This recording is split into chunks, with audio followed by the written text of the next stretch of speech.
Gracias, Dios, por tu maravillosa palabra. Amén. Manantial inagotable es tu palabra. Señor, para mí tu palabra basta. Amén. No necesito, Señor, nuevas revelaciones. Tu palabra es poderosa y suficiente.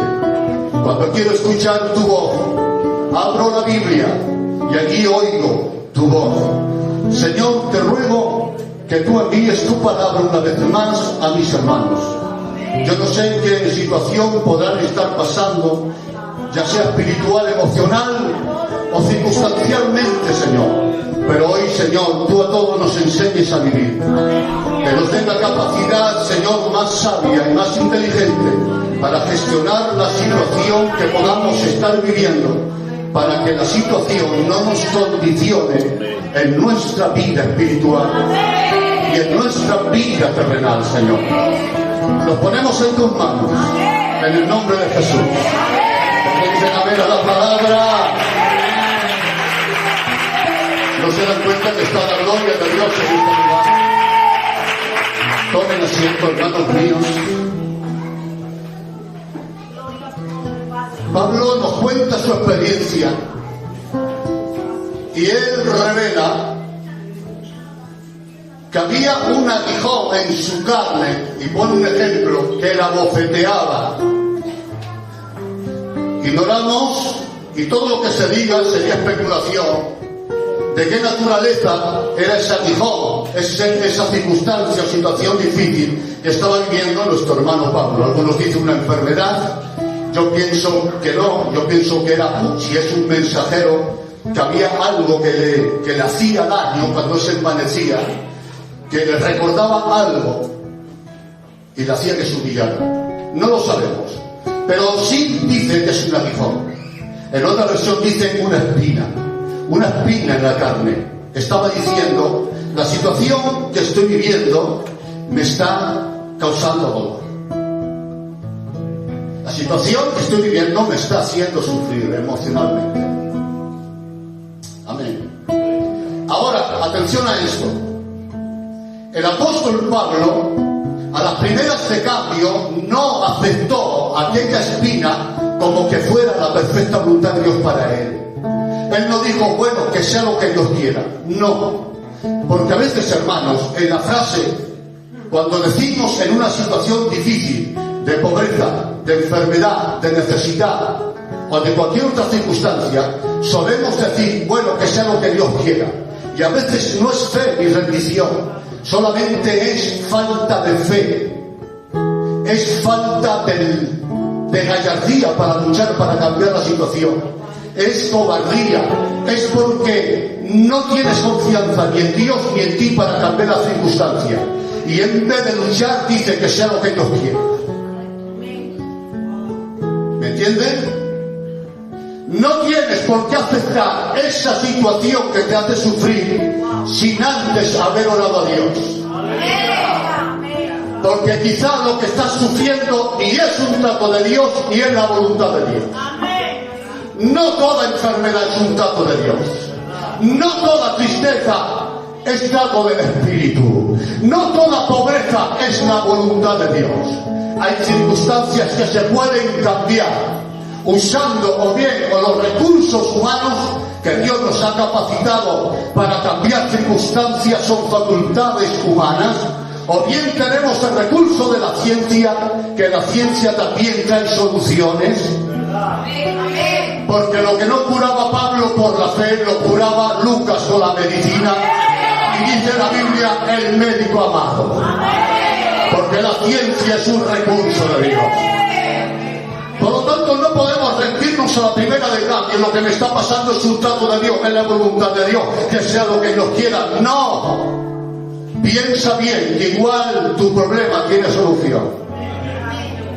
Y estás sufriendo inútilmente.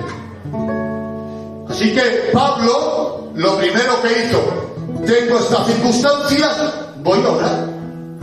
Usó el recurso de la oración. Por 3 veces oró a Dios. Señor, quítame este aguijón, esta espina que me hace sufrir. 3 veces, insistentemente. Hermanos, Pablo tenía fe, sí o no. Era un hombre de Dios, sí o no. ¿Era auténtico, sí o no? Sin embargo, él oró. Y la respuesta de la revelación fue: Pablo, bástate mi gracia. Porque ya saben, lo he predicado muchas veces, cuando oras, ten conciencia que puedes recibir tres respuestas a tu oración.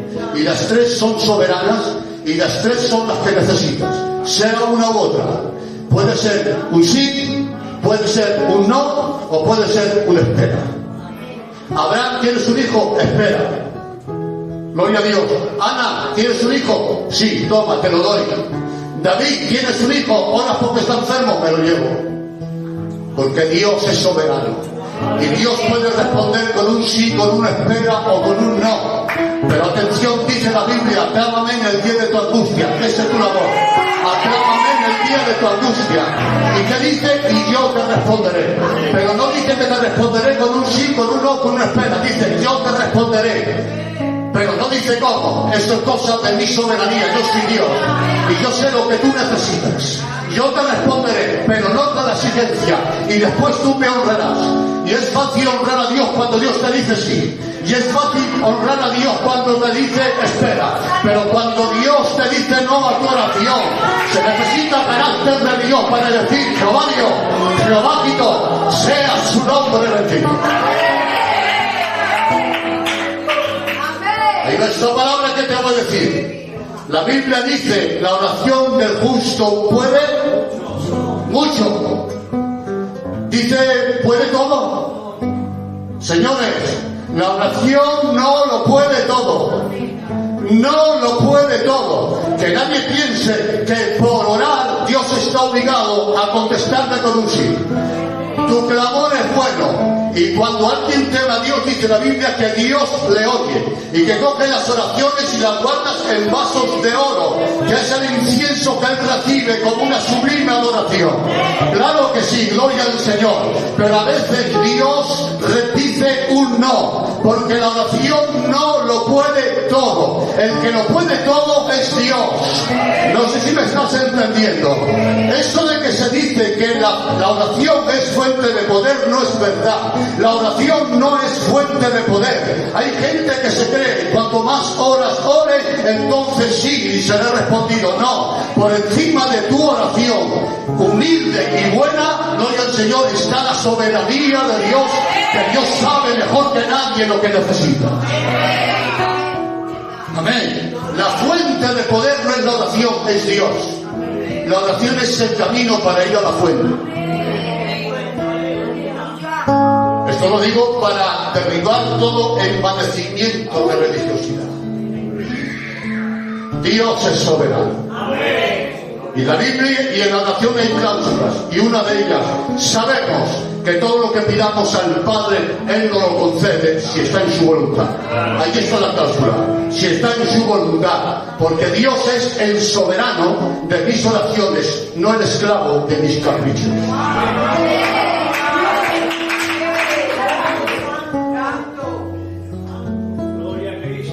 Dios no es mi siervo ni es un Papá Noel. Así que oramos con rendición, nunca con obsesión. Porque la oración con obsesión nos enferma psicológicamente. Y nunca se ora con lamento, sino con la capacidad espiritual que oró Jesús. Padre, te voy a hablar desde la emoción del alma, o sea, almáticamente. Padre, si es posible, pasa de mí esta copa, porque este es mi deseo. Pero se remonta su espíritu sobre sus emociones, sobre sus deseos, sobre la angustia y la tristeza, y dice: pero no se haga mi voluntad, sino la tuya. Eso es rendición. Así se ora. Ora desde el deseo, pero que tu espíritu esté siempre por encima de tus deseos. Y Dios le dijo: bástate mi gracia. Ahora, Pablo entiende la revelación. Ha recibido un no como respuesta. ¿Qué hace Pablo? Pues ahora que entiende, y atención a esto, que entiende que tiene que vivir esa circunstancia, que entiende que es la voluntad de Dios que viva con un aguijón, que entiende que es la voluntad de Dios que viva con una espina en su corazón. Ahora él se planta y dice: ya que tengo que vivir con esto, tengo que gestionarlo bien. Tengo que manejar bien esta situación para que no me condicione. ¿Me están entendiendo? Tengo que vivir con un dolor en el corazón, pero tengo que manejarlo de tal manera que esto no me condicione ni como apóstol, ni como persona, ni como amigo, ni como hermano, ni como padre, ni como hijo. ¿Me entiende? Así que, habiendo recibido un no, que su plan A primero era la oración para cambiar la circunstancia, pero habiendo entendido ahora que la circunstancia del aguijón tenía que vivirla, entonces se elaboró un segundo plan, el plan B. ¿Y cuál fue el plan B? Lo vamos a desarrollar. Son tres cosas lo que hizo. Cuando entendió que la circunstancia era inevitable, entonces elaboró un plan B que consistía en, primero, aceptación; segundo, adaptación; y tercero, formación. Y lo vamos a hablar. Primero, aceptación. No puedo cambiar las circunstancias, he orado insistentemente, pero Dios me ha dicho: bástate mi gracia, pues entonces dejo ya de orar por esta petición. Lo acepto. Ya no oro más, dice Pablo, por esta petición, porque Dios ya me ha dicho: no ores más porque tienes que vivir en esta circunstancia. Aceptó. Él ya no se puso a hacer ayunos, ya no llamó al grupo de intercesión para que oraran toda la noche por su aguijón, ya no llamó a apóstoles que eran considerados columnas para que orasen por él, no hizo cadenas de oración, no las hizo, porque seguir orando sería luchar contra Dios. Porque hay oraciones que son luchas contra Dios, contra la voluntad de Dios. Más bien, Él acepta, se rinde y descansa, y dice esta palabra. Él dice: por lo tanto, ahora me gloriaré en mis debilidades.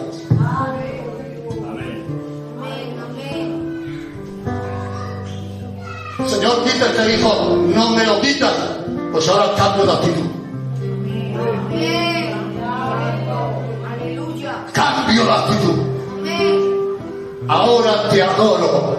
Y te digo: me glorío en esta situación. Eso se llama aceptación, señores. Hermanos míos, la vida es como es. La vida no es justa, lo saben, ¿no? No es justa. Hay quien no merece la felicidad que disfruta. Es malo, no merece la felicidad que disfruta. Pero hay quien no merece el dolor que padece. Hay personas que no merecen lo que sufren, porque no son malas personas. Todos somos pecadores, pero luego los hay con maldad y sin maldad. La vida es injusta. Y para sufrir en esta vida no es necesario ser malo, basta con haber nacido. El que nace es un candidato firme para sufrir, punto. Por haber nacido tú tienes derecho a sufrir. Ya vienes con entrada al dolor. Eso sí es una realidad. Y tú puedes protestar contra Dios, tú puedes protestar contra la vida, y puedes protestar contra la sociedad o contra la gente. La vida es como es. El mundo lo rompió Adán, punto. Y así seguirá siendo difícil, injusto y cruel a veces, hasta que Dios haga nuevas todas las cosas. Y en estas circunstancias, José, que no se pueden cambiar, lo mejor que podemos hacer es aceptar. Se ha de aceptar lo que no se puede cambiar. Porque la circunstancia que no se puede aceptar o que no se acepta, atención a esto, no se enferma. Rebelarse contra el bástate mi gracia de Dios, enfadarse con Dios, nos enferma espiritualmente, psicológicamente y emocionalmente. La actitud en la circunstancia no es rebelarse contra Dios, sino aceptar su voluntad, teniendo este principio inmutable e inalterable: Dios siempre obra en justicia, en santidad y en amor. Él no se equivoca.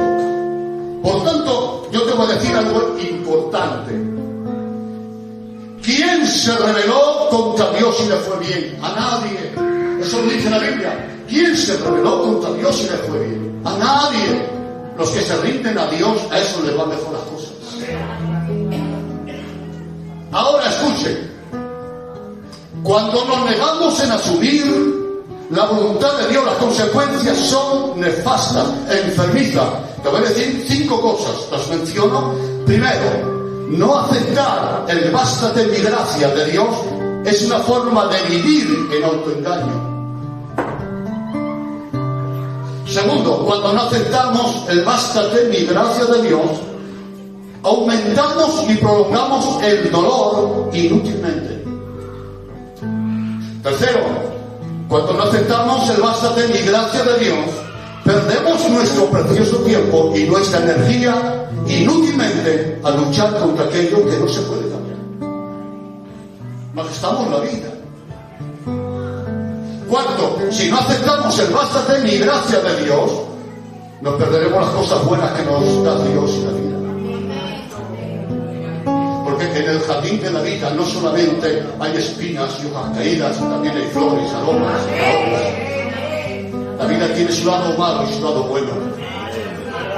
Y cuando nos rebelamos contra Dios y nos acercamos con una circunstancia que ya no tiene arreglo, lo único que hacemos es dejar de disfrutar de lo que aún nos queda. Que el dolor no te despiste de aquello que aún tienes. Quinto, y quédate con esta palabra: el no aceptar el bástate mi gracia de Dios, impedimos la curación de nuestras heridas. Porque la rebelión impide que Dios nos sane. Ahora, noten el cambio. Aceptar la voluntad de Dios y las circunstancias inalterables, la consecuencia es salud espiritual, psicológica y emocional. Te vas a sentir mejor cuando aceptas la voluntad de Dios. Y te voy a decir 4 cosas que suceden. Experimentaremos alivio psicológico y emocional, puesto que la carga y la presión que provoca el resistirse a la realidad desaparece. Lo digo de otra manera: en vez de luchar contra la circunstancia y contra Dios, te pones de rodillas y te rindes, descansas. Se va la presión. Cuando te pones de rodillas y dices hágase tu voluntad, ahí te quitas la carga y se las pones en las manos de Dios. A partir de ahí mejorarás. Segundo, si aceptamos el bástate mi gracia de Dios, aprovecharemos nuestro tiempo y energías en esas cosas que sí son útiles y irremediables, como es crecer, ayudar, bendecir, amar. Tercero, si aceptamos el bástate mi gracia, cuarto, si aceptamos el bástate mi gracia de Dios, daremos el primer paso hacia la sanidad interior. Cuando aceptamos lo inevitable, a Dios se lo ponemos fácil para que nos cure. Dios necesita que cambiemos de actitud para que Dios nos ayude. Cambiar esa actitud de soberbia contra Dios y de rebeldía por una actitud de humildad, de inclinar la cabeza y decir hágase tu voluntad y no la mía. Cuando se acepta eso, empiezas a sentirte mejor. El Espíritu empezará a ministrarte. ¿Saben que Job, con todo lo que vivió, se enfadó mucho con Dios y rompió la amistad con Dios en lo que respecta a relación? Y tiene que decirle uno de sus amigos: vuelve ahora en amistad con Dios para que vuelvas a tener paz. Es decir, desde que se enfadó con Dios estaba amargado, pero vuelve en amistad con Dios para que de nuevo tengas paz. ¿Cuántos están aquí y dicen aleluya? A su nombre. Bendito el nombre del Señor. Aceptar las cosas que son inevitables es imprescindible, no para ser plenamente feliz, pero sí para sufrir menos. El nombre del Señor sea bendito. Yo no sé cómo te sientes, y quizás te sientas como que eres la persona que más sufre en la iglesia, o en el entrego, o en el mundo, o en el universo. Pero tengo que decirte que cada familia tiene una historia.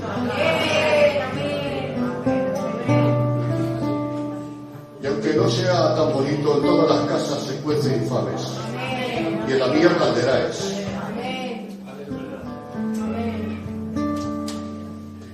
En esta orquesta universal del dolor, todos somos del coro, no hay solistas. No eres tú el único que canta por la voz solista del himno del dolor y del sufrimiento, no, tú eres uno más del coro. Todos sufrimos y todos estamos obligados alguna vez a cantar este himno deprimente de ay, qué pena, qué dolor, o qué tristeza. No, no eres un privilegiado, y lo digo con ironía. Tú no eres el único que sufre. Mira a tu alrededor, que hay gente que sufre tanto o más que tú, y sigue dándole gloria a aquel que se la merece.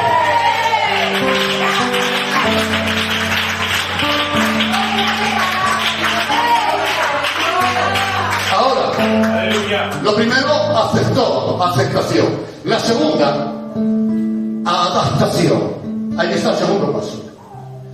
Primero, Pablo acepta lo que Dios le dice, que tiene que vivir con ello. Pero ahora se adapta a esas nuevas circunstancias, a esa nueva etapa de su vida. Él sabía adaptarse a las circunstancias. Miren lo que dice la palabra, y creo que le he dicho alguna vez aquí predicando. Dijo un hombre, gloria a la palabra. Nos vamos a bailar un paso doble todos. Escuchen, eso no es lo que voy a decir yo. Dijo un hombre, una oración que todos, José, la hemos elogiado mucho. Señor, no me des riqueza, no sea que por la riqueza me olvide de ti. Pero no me des pobreza, no sea que por la pobreza blasfeme tu nombre. Manténme con el pan necesario. La oración es bonita, es humilde, es bonita, pero las palabras definen cómo es la persona, porque la abundancia del corazón habla la boca. Las palabras definen que ese chaval que oraba era un niñato espiritualmente. Era un niñato. ¿Amaba a Dios? Sí, pero era un niñato porque era una víctima de las circunstancias. Porque si la abundancia le llevaba a padecerse y si la pobreza le llevaba a blasfemar su nombre, entonces depende de las circunstancias. No tienes estabilidad ni espiritual ni emocional. Según sea tu circunstancia, así cambias.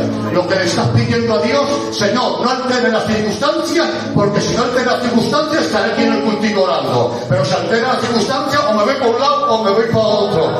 No aprendió a adaptarse. Adaptación. No aprendió a adaptarse a los cambios de la vida, a los cambios obligatorios que nos impone la vida, sí o sí. Pero Pablo dice, yo he aprendido. Ahí está, ¿lo ves? No era un don, era madurez, era una lección, eran años de madurez en el Señor. He aprendido a contemplarme, cualquiera que sea mi situación. Sé tener abundancia y sé tener pobreza. Sé estar saciado, sé pasar hambre. Sé tener tristeza y sé tener gozo. Sé tener libertad y sé lo que es estar preso. universo, porque en todo y por todo he sido enseñado y ahora revela el secreto, porque todo lo puedo en Cristo, porque Él me fortalece. Ahí está. Capacidad de adaptación. Eso se llama ser versátil, adaptarse a las circunstancias. Porque, hermanos míos, la vida en la tierra es una, ¿verdad, chules? Pero está compuesta por muchas etapas. La infancia, la adolescencia, la juventud, la madurez y la ancianidad. Y cada etapa tiene sus penas y su gloria. Sus cosas buenas y sus cosas malas. El niño tiene la inocencia, pero no sabe vivir. Depende de todo. La juventud tiene la fuerza, es verdad, pero le domina la concupiscencia. No sabe controlar aquí, no tiene intelecto. Es muy impulsivo, claro. La madurez, gloria al Señor. Es cierto que ya tiene madurez, tiene más estabilidad emocional, pero le falta aún sabiduría, tiene que aprender más para aconsejar. El viejo ya es un anciano, pero ¿cuánta sabiduría tiene? ¿Lo veis? Cada etapa tiene sus pros y sus contras, su pena y su gloria. ¿Cuál es mejor? Pues nada, cada una tiene su gloria. Y hermanos, y la vida también nos hace cambiar. A veces, hermanos, hay personas que han estado toda la vida con un ser querido y durmiendo en una misma cama, y llega el momento que la vida le impone en tener esa ausencia. Y hay personas que han tenido mucho dinero y se han venido a la quiebra y ahora tienen que vivir recogiendo cartones. Se le impone la vida. Y hay gente que ha tenido salud y se estaba como los gordos, pero ha cogido una enfermedad y ahora depende de los demás y depende de una enfermera. ¿Lo veis, hermanos? Son etapas que vivimos. Ahora, lo que hay que tener es capacidad de adaptación, porque si no morimos, si no nos hundimos. Esta etapa ha acabado, aquí se terminó, la vida me impone otra etapa, entonces tengo que tener la gallardía, el tesón de salir de esta etapa porque ha terminado y entrar en la otra etapa con sus penas y con su gloria.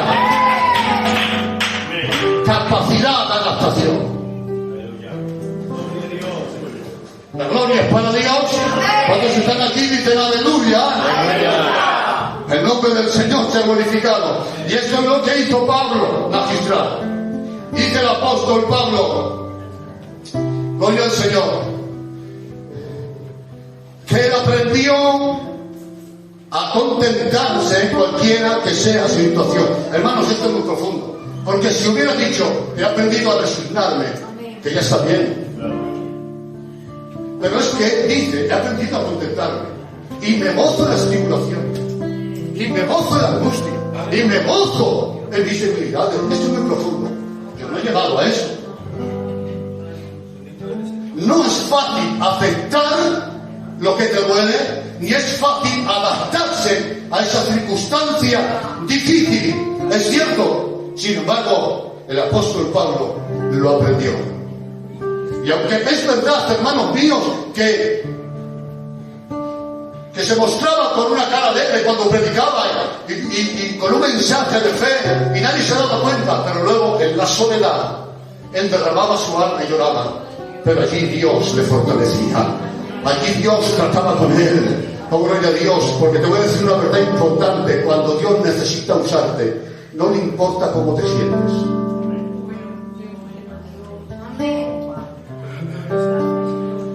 Si te necesita, no le importa cómo te sientas, roto por dentro. Si te necesita, tienes que estar a su disposición. Ezequiel, se te ha muerto el deleite de tus ojos, tu esposa, pero yo necesito soy que predique, pero que me se acaba de morir, pero yo necesito que predique, vete y predica. Luego ya solo ya te sabe. Esa es la gallardía del hombre de Dios. Acepto, pero también, hermanos míos, me adapto. Y yo soy consciente que no es fácil. Yo no digo que aplaudas tu dolor, no estoy diciendo eso. Digo que aceptes y aprendas a gestionarlo para que eso no te condicione. Tienes que seguir siendo una buena madre, tienes que seguir siendo un buen padre, tienes que seguir siendo un buen cristiano, tienes que seguir siendo una buena persona, tienes que seguir siendo un buen hijo. No dejes que la circunstancia te domine. Sé como Pablo, que estaba esclavo y dijo, prisionero de Cristo. No soy un preso de Roma, soy un preso de Cristo. Porque aunque yo estoy preso, la palabra corre y glorifica. Esto es capacidad de adaptación. ¿Y a dónde me lleva el naufragio? A Malta. Pues aquí estoy, me adapto. Predico y se convierte en Malta. Y donde le llevaba la vida, aprovechaba la situación. Y no solamente se adaptaba, sino que le crecía. ¿Están aquí conmigo? Necesito 10 minutos más. Son 5 solamente, llegamos a 1 hora de culto. Atención. No es fácil adaptarse, pero puedo decir algo importante que ustedes lo conocen. Miren, y aunque parezca a veces difícil para el que está sufriendo y para el que se niega a sufrir, quizás es difícil entender a David. Miren, David tiene un niño enfermo, un bebé, se le está muriendo. ¿Qué hace David? Pues usar el recurso que tiene, como Pablo, voy a orar. 7 días de oración y de ayuno, con ceniza en la cabeza, se quita la corona, tirado al suelo. Nadie puede orar con más fe, con más ganas, que una persona que ore por su hijo. Y que era un hombre de Dios, David, conforme el corazón de Dios. Oró y después de 7 días le vienen los siervos, David, el niño partido por el Señor. Se levanta, se lava, se pega una buena ducha, se viste, se sienta en el trono y pide de comer, le ponen de comer. Y le dicen los siervos, no te entendemos, David, no te entendemos. Cuando estaba aún vivo, orabas en ayunadas. Ahora que se ha muerto, no te pones ni de luto. Y comes. No te entendemos. Y no te... Esto es espiritual, señores. Para los que están por encima de las tradiciones. Dice una palabra. Cuando estaba vivo, aún había esperanza. Porque mi oración era un poder para recuperar. Pero Dios en su soberanía se lo ha querido llevar. ¿Qué hago? ¿Me enfado contra Dios? No. Antes descansaba en la oración. Ahora que ya no lo puedo traer, descanso en la resurrección de los muertos. Y dice esta palabra, Él no puede venir a mí, pero yo sé que un día iré a Él.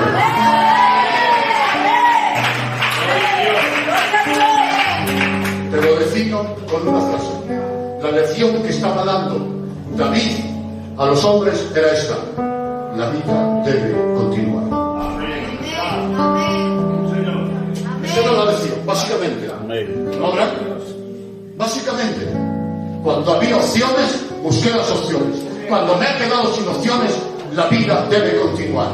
No tengo este niño, pero tengo más hijos, y tengo más hijas, y tengo familia, y tengo un ministerio, y Dios tiene un propósito conmigo. No me puede arrinconar una circunstancia, un dolor y una mala experiencia.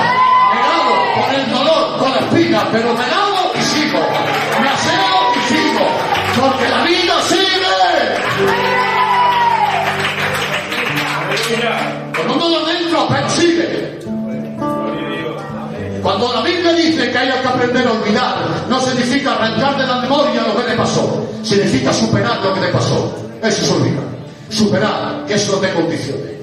Debes continuar con tu vida. Haya pasado lo que haya pasado en tu vida. Ahora, después de aceptación y adaptación, el apóstol va con el último paso. Formación. Es decir, aceptó, se adaptó y ahora esto ya es para hombres de carácter maduro. Aprendió del dolor. Lo leo. Él dice, para que la grandeza de las revelaciones no me exaltase desmedidamente, porque todos tenemos orgullo, pero es que hay algunos que lo tienen desmedido, y el orgullo por naturaleza no te destruye, pero cuando es desmedido, eso sí destruye. Una cosa es tener orgullo por naturaleza y otra cosa es estar envanecido. Una cosa es tener orgullo ahí y otra cosa es ser un suyo. Son dos cosas distintas. Y él dice, y él no reconoce, tengo orgullo, dice, pero para que la revelación, porque tenía tanta gloria, no me exaltase desmedidamente, me fue dando una espina. Así que de buena gana, de buena gana,